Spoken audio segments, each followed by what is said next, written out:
இது என்னடா தூய சக்திக்கு வந்த சோதனை சார். இதை உண்மையிலேயே பேசக்கூடாதுன்னு நினைச்சுக்கிட்டு இருந்தேன்.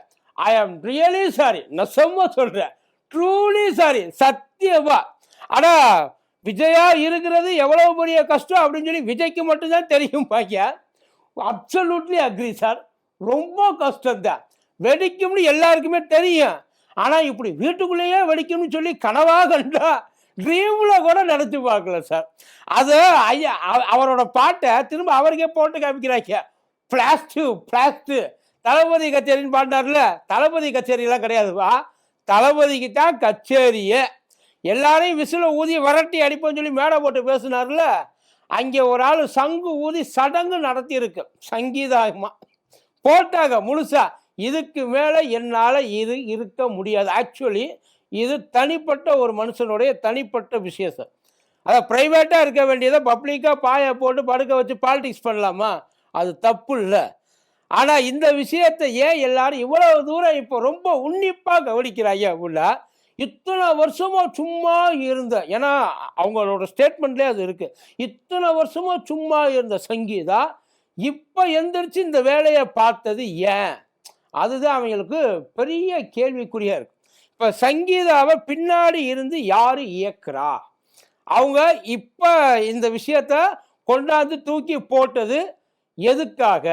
அது இது முழுக்க முழுக்க ஒரு அரசியலாத்தான் பார்க்கப்படுதே தவிர இது ஒரு பர்சனல் விஷயமாவே பார்க்கல. பயங்கர பாலிடிக்ஸ் உள்ள இருக்கு.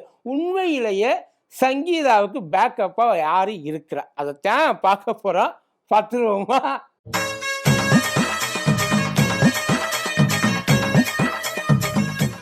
பூஸ்டர் சுகரை கண்ட்ரோல் பண்ணும், உங்க ஆரோக்கியத்தை மீட்டு தரும். சர்க்கரையை கட்டுப்படுத்துறதுக்கான எளிமையான வழிமுறை, இயற்கையான வழிமுறை. அனைத்து மருந்து கடைகளிலும் கிடைக்கும். மதியம் வணக்கம். இது மதியம் தர்பார் கூத்தாடி கோபி. ரெண்டே பேருக்கு நடுவுல தான் போட்டியே. ஒன்று சங்கீதா, இன்னொன்று இல்லைவா. ஆனால் அதில் ஒரு போட்டியாளர் இப்போ விலகிறதா முடிவு பண்ணிட்டாங்க. ஸோ ஆப்போசிட் போட்டியாளருக்கு ரொம்ப வசதியாக போச்சு. என்ன ஃபோன் அடிக்குது? ஹலோ, பிரேக்கிங் நியூஸா? என்னடா சொல்றிய? நைனாரண்ணே மன்னிப்பா வாபஸ் வாங்க. டேய், இது உண்மையிலே வாடா? ஓ, நடக்கலாவா? ஐடியாவில் இருக்கிறாங்களா? சரி, ரைட்டு விடு, அவருக்கு உள்ளது தானே, ஏன்னு வச்சுக்கவேன். இப்போ அவர் சொன்ன விதம் வேணால் தப்பாக இருக்கலாம், பட் ஆனால் அவர் ஒன்றும் பொய்யெல்லாம் ஒன்றும் சொல்லலை. இல்லைப்பா, நான் இப்போ அதைத்தானே இப்போ அவங்களும் சொல்லியிருக்காங்க. என்ன சங்கீதா கொஞ்சம் சாஃப்டாக சொன்னாங்க, நைனாரண்ணே கொஞ்சம் ரணகலமாக சொல்லி விட்டாப்புல, அதானே. அதுக்கு அவரை போட்டு குழியில் இறக்கி அந்த அடி தான் அடித்தாங்கல்ல. இப்போ எதுக்குடா என்னை அடிச்சிங்க? தப்புக்கு தான் தண்டனை அனுபவிக்கணும். நான் செய்யாத தப்புக்கு தண்டனை அனுபவிச்சுட்டேன். கரெக்டு தானே? ஒரு அவர் பண்ணிட்டு போகிறாப்புல. சரி, நான் ஷூட்டில் இருக்க அப்பா கூப்பிட்றேன், வச்சுட்டா. அவர் அந்த மன்னிப்பை அவர் வாபஸ் வாங்கினாலும் ஒன்றும் தப்புலாம் கிடையாது சார். இப்போ அவர் ஒரு அம்மா ஒன்று சொல்லியிருப்பாங்க, எங்கள் வீட்டுக்காரரை விட எனக்கு விஜயத்தான் ரொம்ப பிடிக்கும் அப்படிம்பாங்க. உண்மையிலேயே எல்லாருக்குமே பிடிக்கும். ஆனால் வீட்டுக்காரராக இருக்க விஜயை எனக்கு பிடிக்கவே இல்லைன்னு சொல்லிட்டாங்கல்ல ஒரு அம்மா. யோசிச்சு பாருங்க, ஒவ்வொரு வீட்டிலையும் ஒவ்வொரு விஜய் இருப்பானா. என் வீட்டில் அவர் இல்லவே இல்லைன்றது தான் அந்த அம்மாவுடைய கவலை. அதெல்லாம் பர்சனல், நம்ம அதெல்லாம் உள்ளேயே போகக்கூடாதுன்னு வைக்கல. நம்ம அந்த விஷயத்தை பற்றி பேசவும் கூடாது. ஆனால் இவர் என்ன சொன்னார்? பெண்களுக்கு இங்கே தமிழ்நாட்டில் பாதுகாப்பு இல்லை, பெண்கள் ரொம்ப கஷ்டப்படுறாங்க தமிழ்நாட்டில். நீங்கள் வீட்டில் இருக்கவளை பற்றி பேசுகிறீங்களா இல்லை வெளியில் இருக்கவளை பற்றி பேசுகிறீங்களா? அந்த இடத்துல தான் சார் பெரிய கொஸ்டின் மார்க் வந்து கிடக்குது. ஏன் அப்படி பேசினாருன்ற ஒரு இருக்குல்ல. முதல்ல உங்கள் வீட்டில் இருக்கிறவங்களுக்கு நல்ல ஒரு இடம் கொடுங்க சார். இப்போ அவர் நிறைய இடத்துல போய் அலைஞ்சிக்கிட்டு இருக்காப்புல, எனக்கு இடம் கொடுக்க மாட்டேன்றாங்கன்ட்டு. நீங்கள் முதல்ல வீட்டில் இருக்கவங்களுக்கு இடம் கொடுத்தீங்களா சார்? சார் கிட்டத்தட்ட அவங்க வெறும் டைவர்ஸ்ன்றது நார்மலாக இருக்குது சார். நான் யோசிச்சு பாருங்கள், ரொம்ப நார்மலாகிடுச்சு. இப்போலாம் போய் கோர்ட்டுக்கு போய் பார்த்தீங்கன்னா தெரியும். அந்த குடும்ப நல கோர்ட்டுக்கெல்லாம் போனீங்கன்னா முழுக்க முழுக்க முழுக்க அவங்களாக தான் நிற்பாங்க. வேறு எந்த பிரச்சனையுமே இருக்காது. இங்கே கல்யாணம் பண்ணிவிட்டு ஒரு 4-5 வருஷம் 20 வருஷம் எவ்வளோ பெரிய விஷயம் தெரியுமா? 25 வருஷம்லாம் ரொம்ப உண்மையில் அதெல்லாம் பாராட்டக்கூடிய விஷயம் தான். ஆனால் 21லேயே தெரியுன்ட்டாங்க. 21லேயே தெரியும், 25 இத்தனை நாளாக ஏன் வெயிட் பண்ணிட்டு இருந்தீங்க? 4 வருஷமாக வீட்டிலையே இல்லையா சார்? எனக்கு புரியலை. அப்பா அம்மா கிடையாது, பொண்டாட்டி இல்லை, பிள்ளைகளையும் வீட்டில் சேர்க்கறது இல்லை. நான் யார் நீங்கள் முதல்ல அவங்கள கூட வச்சு வாழ முடியாதவங்க தமிழ்நாடு. அதான் நம்ம பிரச்சனையே நம்மளால் பார்க்க முடியலையே, நம்ம பிரச்சனையே நம்மளால் தீர்க்க முடியலையே, இதில் நாட்டோட பிரச்சனையை இவர் தீர்ப்பான்னு எப்படி சார் நாங்கள் நம்புறது? இதையெல்லாம் நம்புகிற மாதிரியா இருக்குன்னு சொல்லி வெளியில் இப்போ எல்லாரும் கேள்வி கேட்டுக்கிட்டு இருக்காங்க.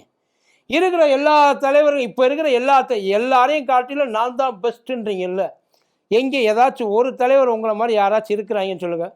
ஒன்றுக்கு 2 3 குடும்பமாக மெயின்டைன் பண்ணுற தலைவர்கள்லாம் இருக்கிறாங்க. ஒரு குடும்பத்தை உன்னால் மெயின்டைன் பண்ண முடியல. இல்லைப்பா, இதை நான் கேட்கல, அவங்க கேட்குறாங்க. இப்போ இதுக்கு நீங்கள் என்ன பதில் சொல்ல போகிறீங்க? அதை எதுக்கத்தான் நம்ம மேடை போட்டு திட்டுறோம்ல, இப்படி இருக்கிறாங்க அப்படி இருக்கிறாங்க. இப்போ இந்த அம்மாவை ஏறி விழுந்து அடிக்க ஆரம்பிச்சிட்டாங்க சார். அது இப்போ என்ன காரணம்? இதுக்கும் திமுக தான் காரணம்ட்டாங்க. மேட்ரு அதுதான். அது அவங்களோட பர்சனலான விஷயம். 4 வருஷம் அந்த அம்மா எவ்வளவு இம்சையை டார்ச்சரை அனுபவிச்சிருக்கு, எவ்வளவு மனவேதனையில் அந்த அம்மா இருந்திருக்கும். அதெல்லாம் அவங்க கண்ணுக்கு தெரியல. நாங்கள் எங்கள் அண்ணனுக்கு சப்போர்ட் பண்ணோம், தப்பே கிடையாது. சப்போர்ட் பண்ணுங்க, நல்லா சப்போர்ட் பண்ணுங்க. ஆனால் அது அரசியலுக்கு சப்போர்ட் பண்ணுறது வேற, அவங்களோட பர்சனல் பிரச்சனைக்கு சப்போர்ட் பண்ணுறீங்க பற்றியா? இப்போ என்ன, சங்கீதா சரியில்லை, சங்கீதா விலை போயிட்டாங்க, சங்கீதா பணத்துக்கு ஆசைப்பட்டாங்க, சங்கீதா திமுகவோட கைகூலி, அதானே சார்? இவங்க அந்த பாயிண்ட்டுக்கு தான் நிற்கிறாங்க. இதுக்கு முழுக்க முழுக்க திமுக தான் காரணம். இதுக்குமாடா திமுக காரணம்? நல்ல வேளை விஜய்க்கு கல்யாணமானதுக்கு திமுக தான் காரணம், விஜய் குழந்தை பிறந்ததுக்கு திமுக தான் காரணம் சொல்லாமல் விட்டில, அப்புறம் வாயில் நல்லா வந்துடும். என்ன ஏது, அதாவது இந்த விஷயத்த பேசக்கூடாதா? விஜயை பற்றி பேசக்கூடாது, விஜயை பற்றி பேசக்கூடாதுன்னா சங்கீதா பற்றி பேசக்கூடாதுல்ல. அதுக்குள்ளே நல்லா கேட்டேங்க. அவங்க என்னுடைய பர்சனல் விஷயத்தை தயவு செய்து யாரும் பப்ளிக்கில் போட்டு பேசாதீங்கன்ட்டாங்க. அவங்களோட பர்சனல் விஷயத்தை இங்கே நம்ம பேசவே கிடையாது. ஆனால் என்ன பண்ணிட்டாங்க, அவர் அப்படியே தூக்கி உத்தமனாக உட்கார வச்சுட்டாங்க. எங்கள் அண்ணனை பற்றி எங்களுக்கு தெரியாதா? இது மேலே தான் எங்களுக்கு ஏதோ ஒரு டவுட் இருக்குது. இத்தனை நாள் கழிச்சு இப்போ முடியலை அப்படின்னா இதுக்கப்புறம் எப்போ சார்? விஜயை எதிர்க்கிறதுக்கு முதல்ல அவங்க தனிப்பட்ட ஒரு ஆள் நல்லா தெரிஞ்சாங்க. விஜயோட ஷேடோவில் தான் அவங்க இத்தனை நாளாக இருந்தாங்க. ஷேடோவில் தான் இருந்தாங்களே தவிர அவங்க அவங்கள டிபெண்ட் பண்ணி எல்லாம் கிடையாது. விஜயை டிபெண்ட் பண்ணி எல்லாத்துக்கும் டிபெண்ட் பண்ணி எல்லாம் கிடையாது. அவர் வளர்ந்து வர சமயத்தில் அவர் கூடவே இருந்து அவருக்காக எவ்வளவோ ஹெல்ப் பண்ணியிருப்பாங்க. ஒரு ஆடியோ லான்ச் இந்த 2021க்கு முன்னாடி ஒரு ஆடியோ லான்ச் அவங்க மிஸ் பண்ணியிருப்பாங்கன்னு சொல்லுங்கள். ஏன் அவங்க கூடவே உட்காந்து அவங்களோட அந்த காஸ்டியூம் டிசைனர்லாம் அவங்க இருந்துருக்குறாங்களே, அவங்களோட கரியரில் ரொம்ப அக்கறை எடுத்து எல்லாத்தையும் விட்டுட்டு, அவங்க ஒன்றும் சாதாரண ஃபேமிலியெல்லாம் கிடையாது, அதெல்லாம் நல்ல ஃபேமிலி, காசு பணம் அந்தஸ்து எல்லாத்துலேயுமே நல்ல ஃபேமிலி. புகழ் பேர் மட்டும் கிடையாது, வெளியில் தெரியாது. அவங்களோட ஃபேனாக இருந்து வந்தவங்க சார், அவங்க ஃபேனு வேற. இப்போ இருக்கிறாங்கல்ல, எனக்கு எங்கள் வீட்டுக்காரரை விட விஜயத்தை அந்த அளவுக்கு ஒரு கிரேசி ஃபேனாக இருந்தவங்க தான் அவங்க. யோசிச்சு பாருங்க, தமிழ்நாட்டோட வருங்கால முதலமைச்சர்னு சொல்லி திரிகிறார், அவர் சொல்லி திரிகிறார், ஆட்சியை பிடிச்சிருவோன்றார். அவருக்கு பின்னாடி பெரிய கூட்டம் இருக்கு, அவருக்காக உசுரை விடுறதுக்கு பல பேர் தயாராக இருக்காங்க. 10 புள்ள செத்தாலும் பரவாயில்லன்னு சொல்லி தூக்கிட்டு உள்ள வர்றாங்க சார். இப்போ ஏற்பட்ட ஆளுக்கு பின்னாடி இருக்க ஒருத்தர் எனக்கு இவன் வேண்டாம் அப்படின்னா, அப்போ உள்ளுக்குள்ள அந்த அம்மா எவ்வளவு கஷ்டப்பட்டுருக்கு யோசிச்சு பாருங்க. முதலமைச்சரோட ஒய்ஃபு சார், ஒருவேளை அவன் நினைச்ச மாதிரி நடந்துருச்சுன்னா, முதலமைச்சரோட ஒய்ஃபு சார். அப்படியே இப்போ இல்லைனாலும் அடுத்த 5 வருஷம், அடுத்த 10 வருஷம், ஒருவேளை ஒரு 15 வருஷம் கழிச்சு முதலமைச்சர் ஆயிட்டாருன்னா எப்படியும் அவருக்கு அரசியல் ஒரு பெரிய பங்கு அவருக்கு இப்போ இருக்க போகுது இந்த எலெக்ஷனில். உண்மையில அவர்கிட்ட இருக்கிற ஒரு எமர்ஜிங் லீடரா, பொலிட்டிக்கல் லீடரா, அவருக்கு இல்லாத ஃபேமா, அவர் முதலமைச்சர் ஆகவே இல்லைனாலும் பரவாயில்ல, விஜய் ஒய்ஃபுன்றது எவ்வளோ பெரிய ஒரு வெளிச்சம். யோசிச்சு பாருங்க. எனக்கு அது தேவையில்லைன்ட்டாங்க. அந்த ஆள் அதுக்கு தகுதி, இதுக்கு மேலே என்னால் இருக்க முடியாது. அதை ஏற்கனவே கண்டுபிடிச்சு அதை மறுபடியும் கேட்டு நான் பண்ண மாட்டேன்னு சொல்லி அவனுக்குள்ள மறுபடியும் போயிட்டு உட்கார்ந்துருக்கிறாரு அப்படின்னா என்ன அர்த்தம்? இப்போ அவர் சொல்லுவார்ல, ஒரு வீடியோ சொன்னார்ல, சிஎம் சார் நான் ஒன்று வீட்டில் இருப்பேன் இல்லை ஆஃபீஸில் இருப்பேன், ஆனால் யார் வீட்டிலன்னு சொல்லலை இல்லை. அதுதான் அவனுக்குள்ள பெரிய பிரச்சனையாக இருந்திருக்கு. இப்போ அந்த அம்மா, இப்போ இதை பற்றி நம்ம பேச வேண்டியதில்லை, ஆனால் அந்த அம்மாவோட அந்த டிசிஷனுக்கு ஒரு காரணத்தை சொல்கிறாங்க. பார்த்தீங்களா, டிசம்பர்லேயே முடிவு இருக்குது சார், அவங்க டிசம்பர்லேயே முடிவு எடுத்துட்டாங்க. இப்போ ஹியரிங்காக வந்திருக்குது. இது அவருக்கு அந்த சம்மனை கூட மனுஷன் வாங்கலை, கையில் வாங்கலை, சம்மனை கொடுக்க போயிருக்காங்க, சம்மனை வாங்கலை. இப்போ போயிட்டு நோட்டீஸ் ஒட்டுவாங்க. ஒட்டினதுக்கப்புறம் யோசிச்சு பாருங்க ஒரு நிமிஷம். வேணும்னா வேணும், வேண்டாம்னா அதான் இருக்க முடியாதுன்னு முடிவு பண்ணியாச்சு. பசங்க ஒரு மனுஷன் எப்படி சார், அதை பொண்டாட்டி கூட 1008 பிரச்சனை, அதெல்லாம் பர்சனலாக உள்ளுக்குள்ளே இருக்கிறது தான். பெத்த பிள்ளைய கூட ஒவ்வொரு வீட்லேயும் ஒரு ஒரு அண்ணனா, ஒரு தம்பியா, ஒரு மாமாவா, இல்லை அவர் தான் சொன்னார், நான் சொல்லல, மாமாவா நான் இருப்பேன். பெத்த பிள்ளைக்கு அப்பனா இருக்க முடியாதவன், கட்டின பொண்டாட்டிக்கு புருஷனாக இருக்க முடியாதவன், பெத்தவங்களுக்கு பிள்ளையா இருக்க முடியாதவன் ஊருக்கு வந்து கொள்ளி வைக்க வர்றானா அப்படின்னு நான் கேட்கலப்பா, அங்கே இருக்கிறவங்க கேட்குறாங்க. நான் இது உண்மையில எனக்கு இந்த பர்சனல் விஷயத்தில் உள்ளே போகிறதுல எனக்கு விருப்பமே கிடையாது, கொஞ்சம் கூட விருப்பம் கிடையாது. அப்புறம் அவங்க அந்த அஃபிடேவிட்டில் சொல்லியிருக்காங்க, ஃபோட்டோ ஒன்று இருக்குது, நான் ஆதாரமாக கொண்டாந்து தாரேன். ஃபோட்டோனா எல்லாரும் பார்த்த ஃபோட்டோவா, எல்லாருக்கும் தெரிஞ்ச ஃபோட்டோவா, இல்லை பர்சனலாக உங்களுக்காக வச்சிருக்கிற ஒரு ஃபோட்டோவா, எப்பேற்பட்ட ஃபோட்டோ, ஐயா அதில் எந்த கோலத்தில் இருக்கிறார் தெரியாது, ஆனால் அதை தரேன்னு இருக்காங்க.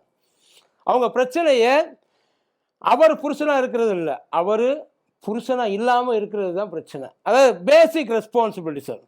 நம்மளோட அதாவது நம்ம எப்பேற்பட்ட ஒரு ஆள் அப்படின்றது வீட்டிலேருந்து தான் வெளியில் வரும். முடியலையா அதுக்கப்புறம் பிரிஞ்சு போகிறதும் ஒன்றும் தப்பு கிடையாது, அது அவங்கவுங்களுடைய தனிப்பட்ட விஷயம். மன ரீதியாக உடல் ரீதியாக நான் பல பிரச்சனையை அனுபவிச்சிருக்கேன் இருக்காங்கல்ல, மன ரீதியாக உடல் ரீதியாக. அப்போ என்னமோ நடந்து ஹராஸ்மெண்ட் என்னமோ நடந்திருக்கு, டொமஸ்டிக் வைலன்ஸு உள்ளுக்குள்ளே நடந்திருக்கு. ஆனால் இதெல்லாம் நடந்து அவங்க ஒன்றும் பெருசாலாம் வந்து பார்க்கல. நல்லா யோசிச்சுங்க, அதை பெருசாக உண்மையில அதை வந்து கன்சிடரே பண்ணலை. எப்போ அவங்க வெறுத்து போய் உட்காந்துருக்காங்கன்னா, முழுசாக அவரோட கண்ட்ரோல் அவங்க எடுத்துக்கிட்டு இருந்தால் சைக்காட்டிக்காக இருப்பாங்க இல்லைங்களா, தப்பாக எடுத்துக்காது, நான் சொல்லலை, கிட்டத்தட்ட அவங்களோட ஸ்டேட்மெண்ட் அதுதான், சைக்காட்டிக்காக இருப்பாங்கல்ல, அந்த ஒரு ஸ்டேஜில் அவர் இருக்கார். அவர் கூட என்னால் இருக்க முடியாது அப்படின்ற ஒரு பாயிண்ட்டுக்கு அவங்க வந்து நிற்கிறாங்க. இதுக்கு மேலே என்னால் இருக்க முடியாது. யோசிச்சு பாருங்கள், இப்போ ஏற்பட்ட ஒரு மனுஷனை விட்டுட்டு யாராச்சும் போவாங்களா? அவன் ஊருக்குள்ளே பொண்டாட்டி, அதாவது புருஷன் பிள்ளையெல்லாம் விட்டுட்டு போகிறதுக்கு தயாராக இருக்காங்க. நான் பொண்டாட்டியாக கூட இருக்கிற அவருக்கு, நான் சொல்லலை, அவங்களோட ஃபேன்ஸ் சொல்கிறாங்க, அந்த பொண்ணுங்கள்லாம் சொல்கிறாங்க, அவருக்காக அவ்வளோ பைத்தியமாக இருக்காங்க. அப்பேற்பட்ட ஒரு பயங்கரமான ஒரு போஸ்ட்டில் எனக்கு இது வேண்டான்னு ஒரு ஆள் தூக்கி போட்டு வந்தால் உள்ளுக்குள்ளே எவ்வளவு டார்ச்சரை அனுபவிச்சிருப்பான். இப்போ கேள்வி, அவங்க 2 பேருக்கு உள்ளே நடந்தது என்ன அப்படிலாம் கிடையாது, அதில் ஏன் நம்ம உள்ள தலையும் இட முடியாது, அது 2 பேருக்கான பர்சனல் விஷயம், அதுக்குள்ளே நம்ம போகவும் கூடாது, அது நாகரீகமும் கிடையாது. ஆனால் அவங்க சொன்ன அந்த வார்த்தைகள், இப்போ அதுக்காக பின்னாடி திமுக நிற்குது. அதாவது பின்னாடி ஐயா ஸ்டாலின் சொல்லி தான் விவாகரத்தை அப்ளை பண்ணாங்க.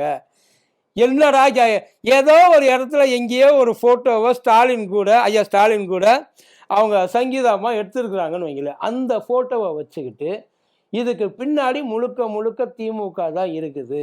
ஏண்டா எதையும் கடைசி கொஞ்சம் கூட யோசிக்கவே, நீங்கள் என்ன வேணாலும் அவருக்கு வந்து சப்போர்ட் பண்ணுங்க, தப்பு இல்லை. காமன் சென்ஸ்னு ஒன்று இருக்கா இல்லையா? ஆனால் பொதுவாக இதுக்கெல்லாம் வந்து இந்த மாதிரி விஷயத்துக்கெல்லாம் இந்த தனுஷை தானே சொல்லுவாங்க. இப்போ என்ன புதுசாக தனுஷ் தலைமையில் தான் ஏற்றுவாங்க, புதுசாக இப்போ டைவர்ட் ஆகி, ஏன்னா இப்போ ஒருவேளை அவர் பாலிடிக்ஸுக்கு வரலன்னா அந்த பக்கமாக போயிருப்பாங்க. தனுஷு கூட ஏதாச்சும் ஒரு சமயத்தில் ஒரு ஃபோட்டோ கண்டிப்பாக சங்கீதம் எடுத்திருப்பாங்க, மரியாதையை பார்த்ததுக்கு. அதை எடுத்து போட்டு இதுதான் காரணம் அப்படின்னு சொல்லி எடுத்து போட்டு அடிப்பாங்கன்னு வையில.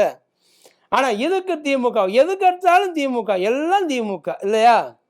பரவாயில்ல, நாளைக்கு ஒரு வேளை நீங்கள் ஜெயிச்சிங்கன்னா அதுக்கு காரணமும் திமுக, தோத்தீங்கன்னா கேவலமாக தோத்தீங்கன்னா அதுக்கு காரணமும் கடைசி வரைக்கும் நம்ம சைடில் என்ன இருக்குன்றது நம்ம பார்க்குறதே இல்லை.